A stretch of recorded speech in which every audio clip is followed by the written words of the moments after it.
मानव जीवन का परम एवं चरम लक्ष्य है अमृत तत्व की प्राप्ति। अनादिकाल से अमृत तत्व से विमुख मनुष्य उसी अमृत तत्व की खोज में सतत प्रयत्नशील है। क्यों न हो, उसे जो स्वतः प्राप्त है, किंतु अपने ही द्वारा की गई भूल के कारण वह उससे विमुख हुआ है। वेद, पुराण, इतिहास, ऋषि और महर्षि उसी परम लक्ष्य की प्राप्ति की दिशा में अग्रसर होने के लिए निरंतर पथ प्रदर्शक की भूमिका का निर्वाह करते आए हैं। मनुष्य के अचेतन मन में दैवी एवं असुरी दोनों प्रवृत्तियां विद्यमान रहती हैं, जो अवसर पाकर जाग उठती हैं। फलस्वरूप दैव एवं इसके विपरीत असुरी प्रकृति वाले मनुष्य में सतत संघर्ष होते रहते हैं। परंतु असुरी प्रवृत्तियां चाहे जितनी भी सबल क्यों न हो, अंत में विजयश्री दैवी प्रकृति वालों का ही वर्ण करती है, क्योंकि हमारी संस्कृति का ध्रुव सत्य सिद्धांत है, सत्यमेव जयते। आप सभी को मेरा बहुत बहुत नमस्कार। और इस भाग में मैं आप लोगों को बताने वाली हूँ कुंभ के बारे में, महाकुंभ और उनकी विशेषताएं। आशा करती हूँ कि आप लोगों को यह भाग भी बहुत ज्यादा पसंद आएगा और कमेंट में मुझे जरूर बताएं कि आप में से कौन कौन लोग हैं जो कुंभ में स्नान कर चुके हैं। कुंभ पर्व के महात्म्य को प्रतिपादित करते हुए कहा गया है कि कुंभ पर्व में जाने वाला मनुष्य स्वयं दान, होमादि सत्कर्मों के फलस्वरूप अपने पापों को वैसे ही नष्ट करता है जैसे कुठार वन को काट देता है। जिस प्रकार गंगा नदी अपने तट को काटती हुई प्रवाहित होती है, उसी प्रकार कुंभ पर्व मनुष्य के पूर्व संचित कर्मों से प्राप्त हुए शारीरिक पापों को नष्ट करता है और नूतन कच्चे घड़े की तरह बादल को नष्ट भ्रष्ट कर संसार में सुवृष्टि प्रदान करता है। कुंभ पर्व की इसी महात्म्य से अभिभूत होकर प्रायः समस्त धर्मावलंबी अपनी आस्था को हृदय में संजोए हुए अमृत तत्व की लालसा में उन स्थानों पर पहुंचते हैं। इस वर्ष भी महाकुंभ का आयोजन प्रयागराज में किया गया है। तारीख के बारे में सबसे पहले आप लोगों को बताना चाहूंगी कि यह प्रयागराज में 13 जनवरी से 26 जनवरी 2025 तक आयोजित किया गया है, जिसमें एकता के प्रतीक के रूप में लाखों तीर्थयात्री आए हुए हैं।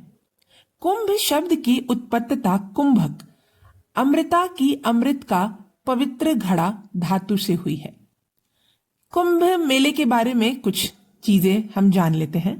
यह तीर्थयात्रियों का सबसे बड़ा शांतिपूर्ण समागम है, जिसके दौरान परत भीगी पवित्र नदी में स्नान या डुबकी लगाते हैं। यह लगभग 4 अलग अलग जगहों पर होता है। हरिद्वार में गंगा के तट पर, उज्जैन में शिप्रा नदी के तट पर, नासिक में गोदावरी के तट पर, प्रयागराज में गंगा यमुना और पौराणिक अदृश्य सरस्वती के संगम पर। कुंभ के विभिन्न प्रकार भी हैं। कुंभ मेला 12 वर्षों में 4 बार मनाया जाता है। हरिद्वार और इलाहाबाद में अर्ध कुंभ मेला हर 6ठे वर्ष आयोजित किया जाता है। महाकुंभ मेला 144 वर्षों के बाद प्रयाग में मनाया जाता है। प्रयागराज में प्रतिवर्ष माघ, जनवरी फरवरी महीने में माघ कुंभ मनाया जाता है। ऐतिहासिक विकास। पृष्ठभूमि अदा शंकराचार्य द्वारा रचित महाकुंभ मेले की उत्पत्तिता पुराणों से हुई है, जिसमें देवताओं और राक्षसों के बीच अमृत के पवित्र घड़े के लिए संघर्ष का वर्णन है, जिसमें भगवान विष्णु मोहिनी रूप में घड़े को राक्षसों से बचाया था। प्राचीन उत्पत्तिता मौर्य और गुप्त काल, 4ठी शताब्दी ईसा पूर्व से 6ठी शताब्दी ईस्वी के दौरान कुंभ मेले की शुरुआत भारतीय उपमहाद्वीप के तीर्थ यात्रियों के छोटे छोटे आयोजन के रूप में हुई थी। हिंदू धर्म के उदय के साथ इसका महत्व बढ़ गया।